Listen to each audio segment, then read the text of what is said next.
Assalamualaikum warahmatullahi wabarakatuh. Video ini dibuat untuk memenuhi tugas auditing 1 dengan dosen pengampu Ibu Yetri Martikasari. Kami dari kelompok 3 yang beranggotakan Rahmat Arya Setiawan, Ratri Wulandari, Revinda Gunanti, Ricardo Chandra Wijaya, Riki Jayusman, Rizky Destianti, Sakti Pradana, dan Sasmita Sari. Kami akan menyampaikan materi terkait pelanggaran etika bisnis dan profesi. Studi kasus perusahaan Enron dan WorldCom. Pertama yaitu tentang Enron dan WorldCom. Perusahaan Enron. Enron adalah perusahaan yang merupakan gabungan antara Internot yang bergerak dalam bidang industri energi sebagai penyalur gas alam melalui pipa dengan Houston Natural Gas pada tahun 1985. Pada Desember tahun 2001 hingga 2002 yang sangat berimplikasi luas terhadap keuangan global yang mengakibatkan harga saham di bursa efek Amerika, Eropa hingga Asia menurun drastis. Kejatuhan Enron dimulai saat dibukanya partnership untuk menambahkan keuntungan. Enron tidak pernah mengungkap operasi partnership tersebut dalam laporan keuangan dan menduduki peringkat ke-7 dari 500 perusahaan terkemuka di Amerika sebagai perusahaan yang mengalami failit dengan hutang hampir 31,2 miliar US dollar. Pihak yang terlibat dalam kasus Enron. Yang pertama yaitu Kenneth Lai, yang kedua Jeffrey Skilling, yang ketiga Andrew Fastow, yang keempat Board of Director, yang kelima karyawan, yang keenam Sharon Watkins. Perusahaan WorldCom. WorldCom adalah perusahaan yang menyediakan layanan telepon jarak jauh dan telah melakukan akuisisi terhadap perusahaan telekomunikasi lain pada tahun 1998. Perusahaan ini mengambil alih perusahaan terbesar kedua di Amerika yaitu MCI yang bergerak dalam bidang telekomunikasi jarak jauh sehingga menguatkan WorldCom menjadi operator nomor 1 dalam infrastruktur internet. Enron adalah perusahaan terbesar pertama yang melakukan outsourcing secara total atas fungsi internal audit perusahaan. WorldCom sendiri mengakui telah melakukan skandal akuntansi yang menyebabkan perdagangan sahamnya di bursa Nasdaq terhenti. Perusahaan telah memberi gambaran yang salah terkait kinerja perusahaan dengan memalsukan miliaran bisnis rutinnya. Kedua, perusahaan tersebut mengalami skandal yang parah oleh praktik akuntansi Cap Arthur Andersen yang sebelumnya merupakan salah satu the big six, antara kontrol internal yang lemah dan pihak independen yang tidak kompeten yang memberi peluang manajemen untuk melakukan fraud laporan keuangan. Selain itu, Cap Arthur Andersen juga melakukan tindakan tidak etis dengan menghancurkan dokumen penting yang berkaitan dengan kasus Enron yang menyebabkan kolaps serta menorehkan sejarah kelam dalam praktik akuntansi. Dalam kasus ini, Arthur Andersen menyetujui untuk memanipulasi dengan alasan tidak adanya integritas dalam praktik audit sehingga kecurangan tidak diungkapkan dalam opini auditor dan adanya hubungan antara Arthur Andersen dengan Sullivan dan Mays, yaitu pekerja Cap Arthur Andersen sebelum bergabung dengan WorldCom. Arthur memalsukan biaya sewa yang seharusnya adalah biaya operasional rutin yang mengurangi pendapatan pada tahun yang sama menjadi biaya investasi sehingga WorldCom bisa melaporkan laba dengan nilai besar. Sekian materi dari saya. Selanjutnya akan dilanjutkan oleh rekan saya. Baik, materi selanjutnya yaitu analisis kasus Enron dan WorldCom. Yang B yaitu analisis kasus Enron dan WorldCom. Ada 4 golongan praktek kecurangan akuntansi berdasarkan pencatatan, frekuensi, konfirensi, dan keunikan. Yang pertama yaitu berdasarkan pencatatan. Kecurangan berupa pencurian aset dapat dikelompokkan ke dalam 3 kategori, yaitu pencurian aset yang tampak secara terbuka pada buku, pencurian aset yang tampak pada buku namun tersembunyi di antara catatan akuntansi yang valid, pencurian aset yang tidak tampak pada buku dan tidak akan dapat dideteksi melalui pengujian transaksi akuntansi yang dibukukan. Yang kedua, berdasarkan frekuensi. Frekuensi terbagi menjadi 2, yaitu tidak berulang dan berulang. Yang tidak berulang, kecurangan yang tidak berulang walaupun terjadi beberapa kali pada dasarnya bersifat tunggal. Contohnya yaitu kecurangan dalam pembayaran cek mingguan karyawan. Maka pelaku memerlukan kartu kerja mingguan untuk melakukan pembayaran cek yang tidak benar. Yang kedua yaitu berulang. Kecurangan berulang, tindakan yang menyimpang terjadi beberapa kali dan hanya diinisiasi dan diawali sekali saja. Selanjutnya, kecurangan terjadi terus-menerus sampai dihentikan. Yang ketiga, berdasarkan konfirensi. Ada 2 yaitu bona fide conference, yaitu semua pihak sadar akan adanya kecurangan. Yang kedua itu visio conference, yaitu ada pihak-pihak yang tidak mengetahui terjadinya kecurangan. Yang keempat, berdasarkan keunikan. Kecurangan berdasarkan keunikannya dapat dikelompokkan menjadi 2, yaitu kecurangan khusus dan kecurangan umum. Kecurangan khusus terjadi secara unik pada orang-orang yang bekerja pada operasi bisnis tertentu. Contohnya, pengambilan aset yang disimpan deposan pada lembaga-lembaga keuangan seperti bank, dana pensiun, reksadana, dan klaim asuransi yang tidak benar. Selanjutnya yaitu kecurangan umum. Mungkin dihadapi oleh semua orang dalam operasi bisnis secara umum. Contohnya kickback, yaitu penetapan harga yang tidak benar, pesanan pembelian atau kontrak yang lebih tinggi dari kebutuhan yang sebenarnya, pembuatan kontrak ulang, pekerjaan yang telah selesai, pembayaran ganda, dan pengiriman barang yang tidak benar. Materi selanjutnya yaitu kasus Enron. Awal tahun 2001, partner KAP Andreessen melakukan evaluasi terhadap kemungkinan mempertahankan atau melepaskan Enron sebagai klien perusahaan. Pada tanggal pertengahan 2001, seorang eksekutif Enron dilaporkan telah mempertanyakan praktek akuntansi perusahaan yang tidak sehat. Dan tanggal 16 Oktober 2001, Enron menerbitkan laporan keuangan triwulan ketiga.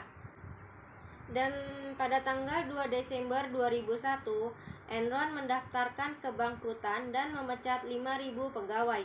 Enron dan KAP Andreessen dituduh melakukan kriminal dalam bentuk penghancuran dokumen yang berkaitan dengan investigasi atas kebangkrutan Enron. Dana pensiun sebagian besar diinvestasikan dalam bentuk saham Enron, sedangkan harga saham Enron terus-menerus hingga tidak ada nilainya. Kasus selanjutnya yaitu tanggal 2 Januari 2002, Kenneth Lay yang merupakan CEO Enron mengundurkan diri tapi masih dipertahankan posisinya di Dewan Direktur Perusahaan. Pada 28 Februari 2002, KAP Andreessen menawarkan ganti rugi 750 juta US dollar untuk menyelesaikan berbagai gugatan hukum yang diajukan kepada KAP Andreessen.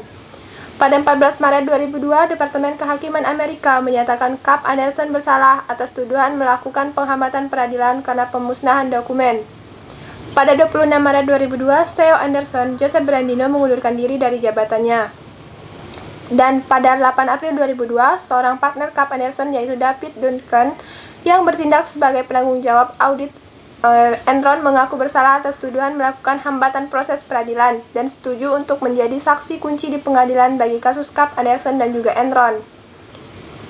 Kemudian tanggal 15 Juni 2002, juri federal di Houston menyatakan Cap Anderson bersalah telah melakukan hambatan terhadap proses peradilan. Selanjutnya kasus WorldCom. Terkait kasus ini, adanya manipulasi laporan untuk memperoleh pendapatan. Ini dilakukan untuk mengantisipasi terjadinya kejadian yang tak terduga. Dalam laporan WorldCom adanya pengklasifikasian lebih dari 3,8 miliar US dollar untuk beban operasional yang dibukukan sebagai pengeluaran modal, dan WorldCom juga menggunakan akun cadangan secara tidak benar. Penyajian beban jaringan sebagai pengeluaran modal ditemukan oleh internal auditor yang mendiskusikan bahwa masalah tersebut kepada kepala keuangan WorldCom, yaitu Scott Sullivan dan David Mears. Kemudian masalah tersebut dilaporkan kepada kepala komite audit Max Bobbitt, yang kemudian meminta kepada KPMG selaku eksternal auditor untuk melakukan investigasi. Dilaporkan bahwa Sullivan tidak pernah mengkonsultasikan penyajian tersebut kepada Arthur Andersen, dan Arthur Andersen juga membenarkannya.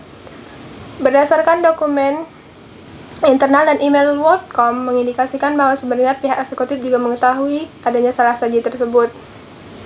Namun kesalahan tersebut tidak diaudit melainkan dibiarkan.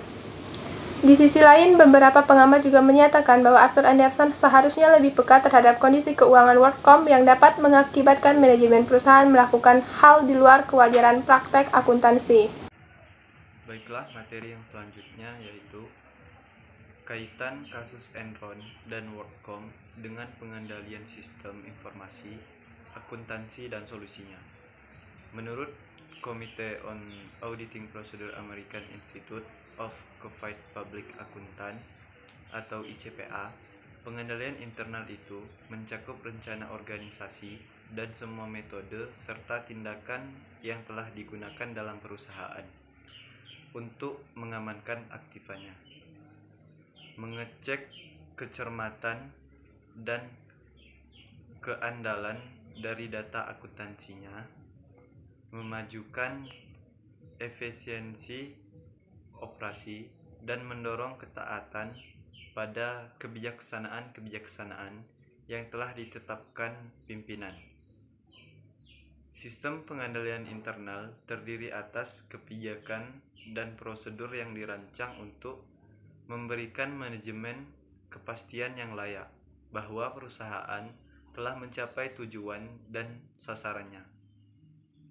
Kebijakan dan prosedur ini sering kali disebut pengendalian dan secara kolektif membentuk pengendalian internal entitas perusahaan. Sistem pengendalian yang lemah akan mengakibatkan terjadinya kecurangan di dalam perusahaan. Yang selanjutnya yaitu kondisi pelaporan keuangan dan penyalahgunaan aset. Kondisi pelaporan keuangan dan penyalahgunaan aset itu terdapat 3 jenis. Yang pertama yaitu intensif atau tekanan, yaitu dorongan atau intensif yang umum bagi pegawai yang menyalahgunakan aset karena pengendalian internal yang lemah. Yang kedua, kesempatan. Kesempatan ini ada jika sistem pengendalian perusahaan lemah dan tidak terkontrol. Yang terakhir yaitu sikap atau rasionalisasi, merupakan sikap manajemen terhadap pengendalian dan perilaku etis dapat membuat pegawai serta manajer merasionalisasi pencurian aset. Baiklah, materi selanjutnya adalah tentang 3 jenis asosiasi pemeriksa kecurangan berserikat di Amerika Serikat. Yang pertama penyimpangan atas aset atau asset misappropriation, yang kedua korupsi atau corruption, dan yang ketiga adalah pernyataan palsu atau statement fraud. 4 upaya menghilangkan perilaku tidak etis dan kecenderungan kecurangan akuntansi. Yang pertama, mengefektifkan pengendalian internal termasuk penegakan hukum. Yang kedua, perbaikan sistem pengawasan dan pengendalian. Yang ketiga, memperbaiki moral dari perusahaan. Dan yang keempat adalah pelaksanaan good governance. Dan materi yang terakhir adalah solusi mencegah terjadinya fraud. Yang pertama adalah memiliki sistem pengendalian yang baik, lingkungan pengendalian. Yang ketiga, komunikasi dan informasi yang baik. Yang keempat, aktivitas atau prosedur pengendalian. Dan yang kelima, menghambat terjadinya kolusi. Yang keenam adalah mengawasi karyawan dan menyediakan telekomunikasi untuk penyaluran fraud. Yang ketujuh adalah letakkan gambaran hukuman yang akan diterima karyawan bila melakukan fraud. Dan yang delapan atau yang terakhir adalah melaksanakan pemeriksaan secara proaktif. Berdasarkan kasus tersebut, ada 5 pelanggaran terhadap 5 prinsip etika profesi. Yang pertama, adanya pelanggaran prinsip tanggung jawab, yaitu pihak Arthur Andersen tidak dapat memelihara kepercayaan dari masyarakat terhadap jasa profesional akuntan dengan menilai secara baik perusahaan yang kenyataannya dalam kondisi buruk. Yang kedua, adanya pelanggaran terhadap prinsip kepentingan publik. Perusahaan ini hanya bertanggung jawab pada kepentingan klien dan tidak memenuhi kepentingan publik dengan bukti kurang memegang teguh kepercayaan dari masyarakat. Yang ketiga, adanya pelanggaran terhadap prinsip objektivitas. Dengan melakukan double job, KAP Arthur Andersen ini telah melanggar prinsip etika profesi yang menimbulkan konflik kepentingan. Selain itu, pihak internal sendiri juga menggunakan jabatannya demi keuntungan pribadi. Yang keempat, adanya pelanggaran terhadap prinsip integritas, yang mana perusahaan ini memanipulasi laporan keuangan dengan menunjukkan laba yang besar demi citra terhadap klien dan pasar. Yang kelima, adanya pelanggaran terhadap prinsip profesional. Dalam kasus ini, CEO dan CFO perusahaan membiarkan pelanggaran etika kegiatan bisnis dan memberikan izin terjadinya transaksi berdasarkan informasi yang hanya bisa diakses pihak internal perusahaan. Selain melakukan pelanggaran tersebut, perusahaan ini juga melakukan pelanggaran terhadap good corporate governance. Pelanggaran yang pertama yaitu melanggar prinsip keterbukaan, yang mana dengan menyebutkan laporan keuangan yang memiliki laba yang meningkat dari periode sebelumnya, namun tidak ada penjelasan terkait pembebanan biaya akuntansi khusus yang kemudian menyebabkan kerugian perusahaan.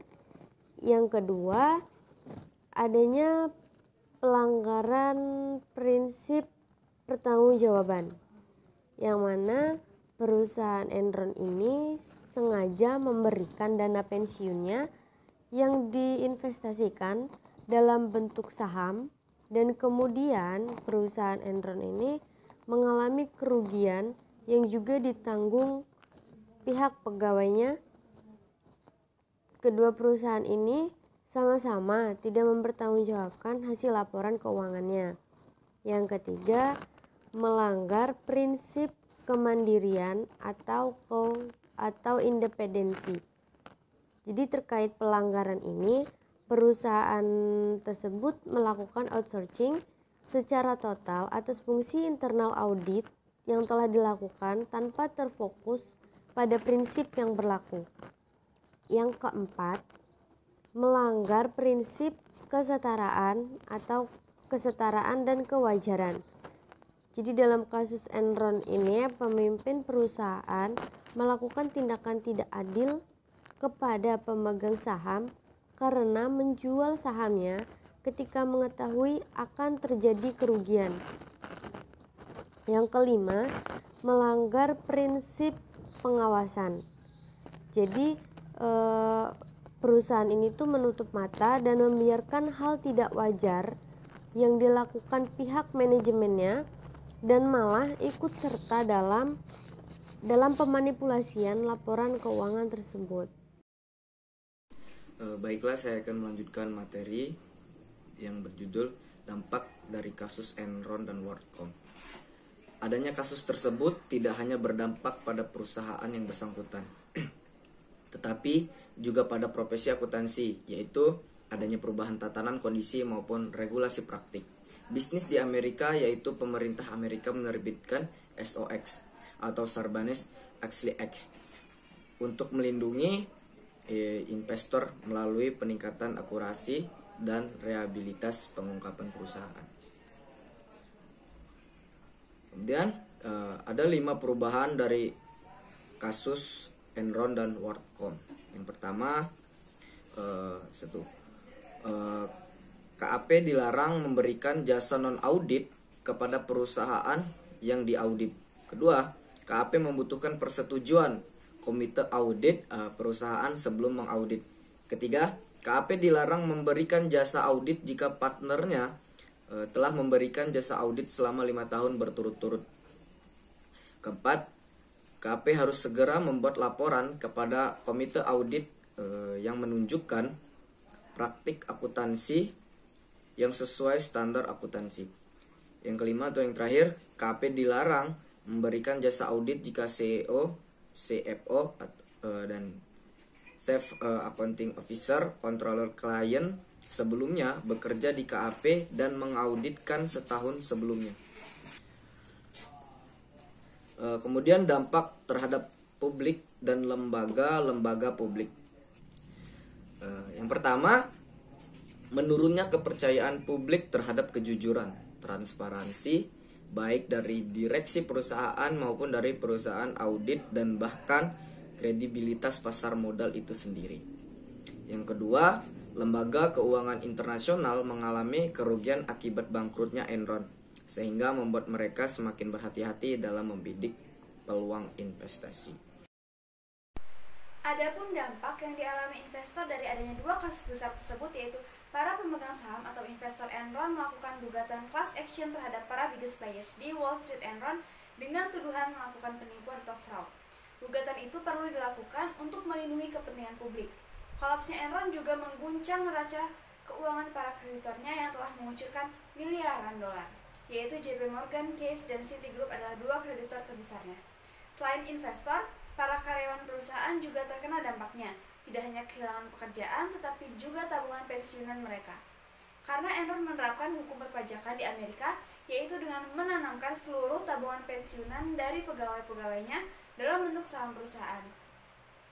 Mirisnya, saham Enron bernilai $80 per lembar pada bulan Februari 2001, tetapi berharga hanya 26 sen per lembarnya saat perusahaan itu mengumumkan kebangkrutannya, sehingga tabungan dari para pegawai yang bekerja keras selama hidupnya bernilai kosong.